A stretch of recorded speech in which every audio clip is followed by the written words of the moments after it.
Okay, समजलं तुम्हाला effect of forces काय आहे ते. परत एकदा सांगतो की फोर्सेसमुळे एखादी बॉडी आहे त्या बॉडीचा स्पीड आपण वाढवू शकतो. ती जर मोशनमध्ये असेल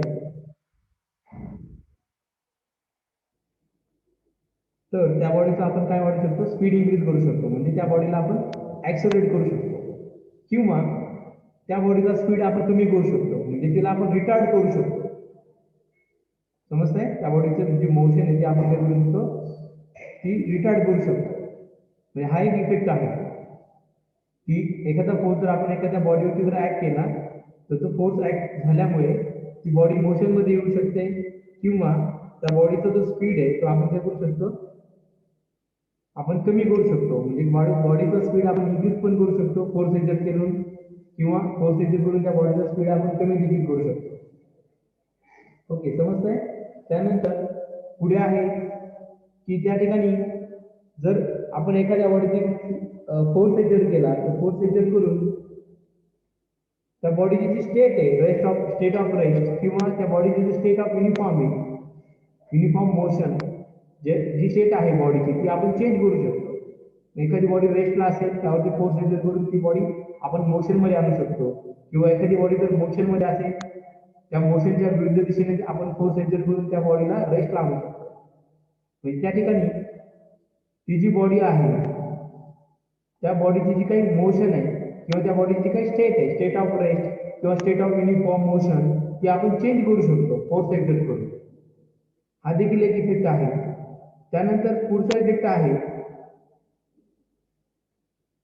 की सपोज एखादी बॉडी आहे त्या बॉडीवरती जर आपण फोर्स एक्झर्ट केला तर फोर्स एक्झर्ट केल्यामुळे त्या बॉडीचा शेप आणि साईज हा आपण काय करू शकतो, बदलू शकतो.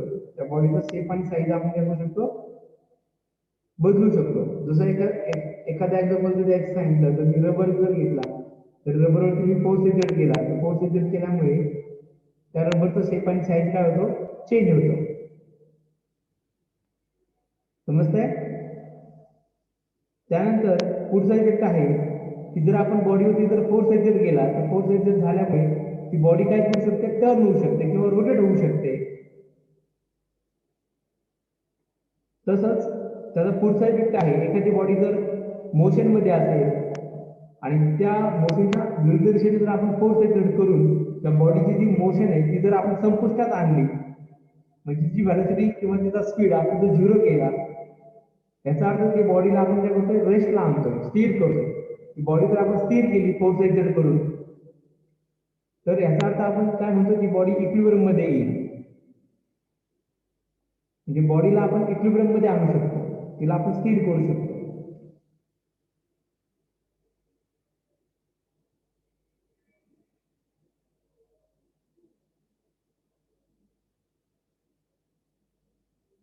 त्यानंतर जर बॉडीवरती आपण फोर्सेस एक्झर्ट केले, त्या फोर्सेस एक्झर्ट केल्यामुळे त्या बॉडीमध्ये स्ट्रेसेस हे तयार होऊ शकतात. त्या बॉडीमध्ये काय तयार होऊ शकतात, स्ट्रेसेस तयार होऊ शकतात.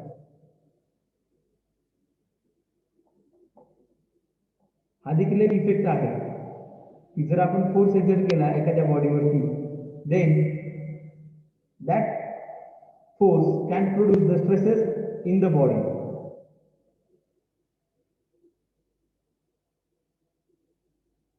त्यानंतर पुढे आपण जो आपला युनिट आउटकम आहे 1B तो या ठिकाणी आपण स्टार्ट करणार आहोत. या 1B युनिट आउटकम मध्ये आपण जे वेगवेगळ्या फोर्सच्या सिस्टीम आहेत त्या फोर्सच्या सिस्टीम फॉर गिवन सिच्युएशन, वेगवेगळ्या सिच्युएशनला त्या ज्या फोर्स ऑफ सिस्टीम आहे त्यांना आपण काय म्हणतो ते आयडेंटिफाय तुम्हाला करता आलं पाहिजे. त्यासाठी सिस्टीम ऑफ फोर्स म्हणजे काय आणि त्या सिस्टीम ऑफ फोर्सचे वेगवेगळे टाइप्स काय आहेत ते तुम्हाला माहिती पाहिजे. ते आपण या ठिकाणी स्टडी करूया.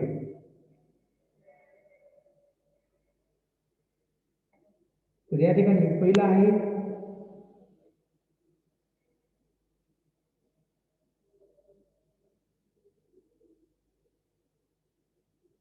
पहिले मी तुम्हाला या ठिकाणी सिस्टीम ऑफ फोर्स म्हणजे काय ते या ठिकाणी सांगतो मी. सिस्टीम ऑफ फोर्सेस, ज्यावेळेस दोन किंवा अधिक forces, two or more forces are act on a body, ज्यावेळेस दोन किंवा दोनपेक्षा अधिक फोर्सेस एखाद्या बॉडीवरती जर ऍक्ट होतात, त्यावेळेस आपण ते जे फोर्स एकत्र आलेले असतात त्या बॉडीवरती ऍक्ट होत असतात, त्याला आपण म्हणतो एकत्रितपणे त्या फोर्सेसला आपण म्हणतो सिस्टीम ऑफ फोर्स. त्याला आपण काय म्हणतो? System of force. समजलं सिस्टीम ऑफ फोर्स म्हणजे काय? When to or more forces, दोन किंवा दोनपेक्षा जास्त, दोन किंवा दोनपेक्षा जास्त, टू और मोर फोर्सेस, दोन किंवा दोनपेक्षा जास्त फोर्सेस ज्यावेळेस एखाद्या बॉडीवरती ऍक्ट होतात, these two or more forces act on a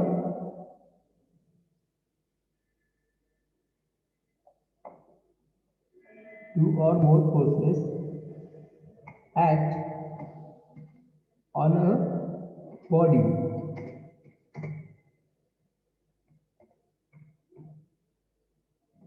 then it is called as a system of force. मग तो जो सगळ्या फोर्सचा एकत्र मिळून जी सिस्टीम तयार होते किंवा ते एकत्र मिळून जे काही फोर्स, तो जो काही सेट आहे त्या सेटला आपण म्हणतो सिस्टीम ऑफ फोर्स. त्याला आपण म्हणतो सिस्टीम ऑफ फोर्स,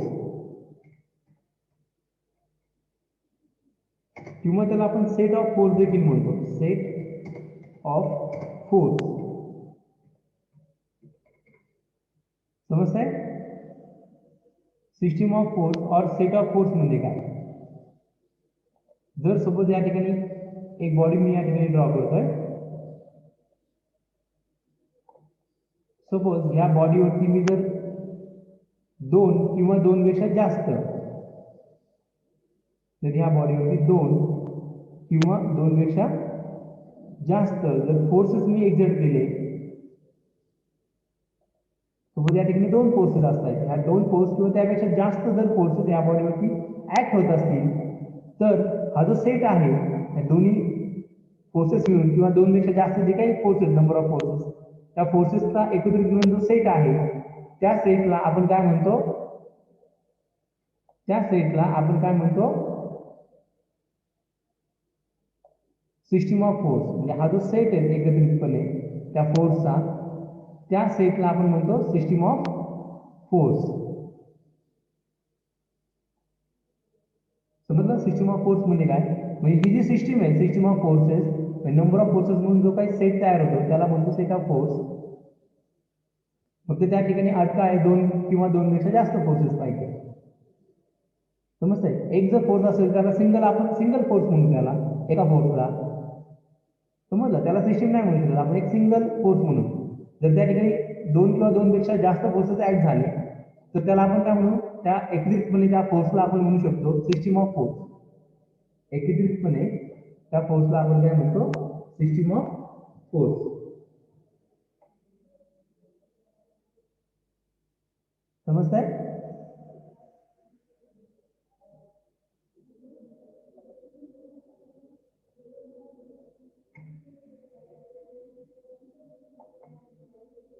ओके, मग ही जी सिस्टीम ऑफ फोर्सेस आहे याचे दोन टाईप पडतात. पहिला आहे कोप्लेनर फोर्सेस, दुसरा आहे नॉन कोप्लेनर फोर्सेस. पहिला आहे कोप्लेनर फोर्सेस, दुसरा आहे नॉन कोप्लेनर फोर्सेस. आता कोप्लेनर फोर्सेस म्हणजे काय ते देखील आपण या ठिकाणी पाहूयात. पहिला आहे कोप्लेनर फोर्सेस. जसं की या फिगर मध्ये तुम्हाला दिसतंय कोप्लेनर फोर्सेस. तर कोप्लेनर फोर्सेस म्हणजे काय? त्याच्या नावातच आहे. को म्हणजे काय? In a same plane. Co म्हणजे काय? In a same plane. In a same म्हणजे को असो, म्हणजे सारखंच. पुढे काय आहे? को प्लेनर. को म्हणजे सेम असणे, सगळे फोर्सेस एकाच ठिकाणी असणे, त्याला आपण म्हणतो को. आणि या ठिकाणी को प्लेनर म्हणजे काय? प्लेनर. प्लेनर म्हणजे हा एक प्लेन आहे. या ठिकाणी जसं प्लेन दिसतोय तुम्हाला, म्हणजे सर्व काही फोर्सेस एकाच प्लेन मध्ये आहेत. या ठिकाणी प्लेन 1 तुम्हाला दिसत आहे, खाली एक दुसरा प्लेन तुम्हाला दिसत आहे. हे दोन वेगवेगळे प्लेन आहेत. वरचा प्लेन आहे प्लेन नंबर 1 खालचा जो प्लेन तुम्हाला दिसतोय या ठिकाणी, हा जो प्लेन दिसतोय तुम्हाला खालचा, हा प्लेन नंबर 2 आहे. या ठिकाणी दोन वेगवेगळे प्लेन मी तुम्हाला दाखवलेले. पहिला आहे प्लेन 1, दुसरा आहे प्लेन 2. समजताय? एक आहे प्लेन 1, दुसरा आहे प्लेन 2. प्लेन 1 आणि प्लेन 2 हे दोन्ही वेगवेगळे प्लेन आहेत. जर सर्व काही दिलेले फोर्सेस ते जर प्लेन 1 मध्येच आहेत, या ठिकाणी जेवढे काही फोर्स आहेत पहा, या ठिकाणी फोर्स दिसतोय F1, त्यानंतर फोर्स दिसतोय तुम्हाला F2, त्यानंतर F3, F4. या ठिकाणी 4 फोर्सेस तुम्हाला दिसत आहेत. किती फोर्स दिसत आहेत? 4 फोर्स. आणि हे चारही फोर्सेस हे कोणत्या प्लेन मध्ये आहेत? प्लेन नंबर 1 मध्ये दिसत आहेत तुम्हाला. म्हणजे चारही फोर्स हे एकाच प्लेन मध्ये आहेत. दिस आपण काय म्हणू शकतो? The all forces are lies म्हणजे आहे, lies in a same plane. एकाच प्लेन मध्ये आहे, एकाच सारख्या प्लेन मध्ये आहे. Then this force system is called as coplanar forces और कोप्लेनर फोर्स ऑफ सिस्टीम. समजतंय? कोप्लेनर फोर्सेस म्हणजे काय? ज्यावेळेस नंबर ऑफ फोर्सेस हे एकाच प्लेन मध्ये ऍक्ट होत असतील, तर त्या वेळेस किंवा नंबर ऑफ फोर्सेस हे एकाच सारख्याच प्लेन मध्ये ते असतात, त्यावेळेस आपण त्यांना म्हणतो कोप्लेनर फोर्सेस. समजलं? कोप्लेनर फोर्सेस म्हणजे काय? मग जर आपल्याला डेफिनेशन करायची असेल कोप्लेनर फोर्सेसची, तर आपण काय म्हणू शकतो?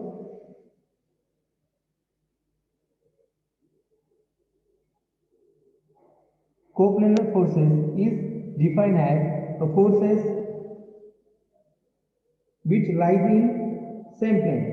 किंवा आपण असं म्हणू शकतो, when forces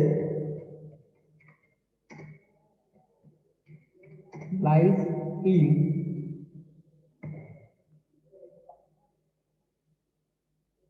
when forces lies in same plain.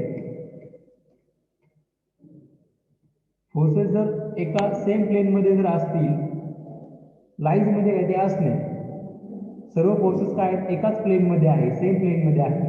Then this is called as coplanar forces. त्यावेळेस आपण त्यांना काय म्हणतो? Coplanar forces. त्यानंतर पुढचा टाइप आहे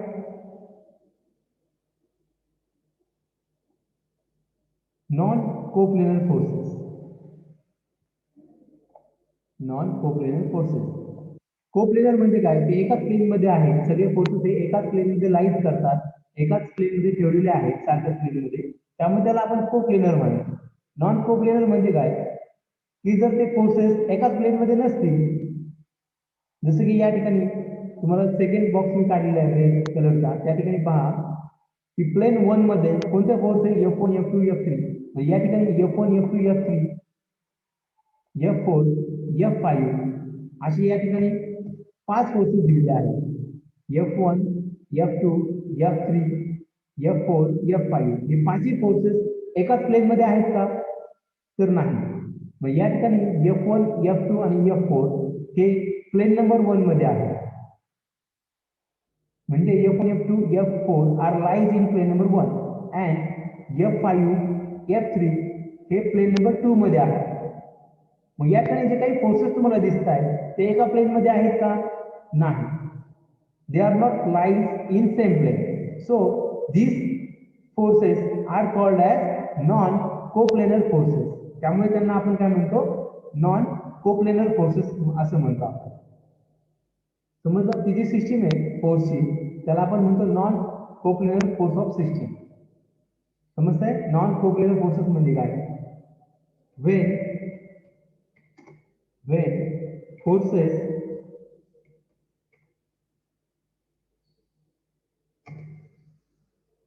are not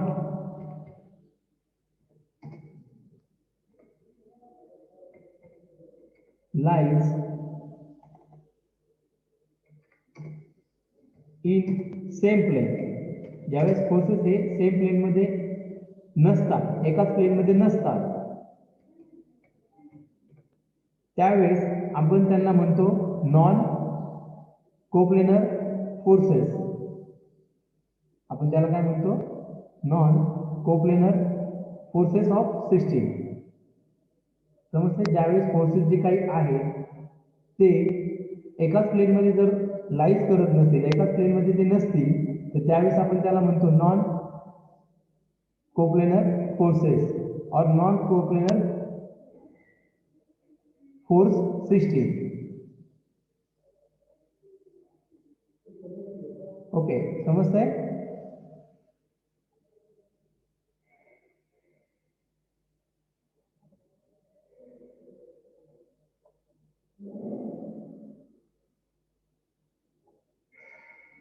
ओके, हे दोन टाईप आपण आता पाहिले. उर्वरित जे टाईप आहे ते आपण नेक्स्ट लेक्चरला या ठिकाणी पाहूया.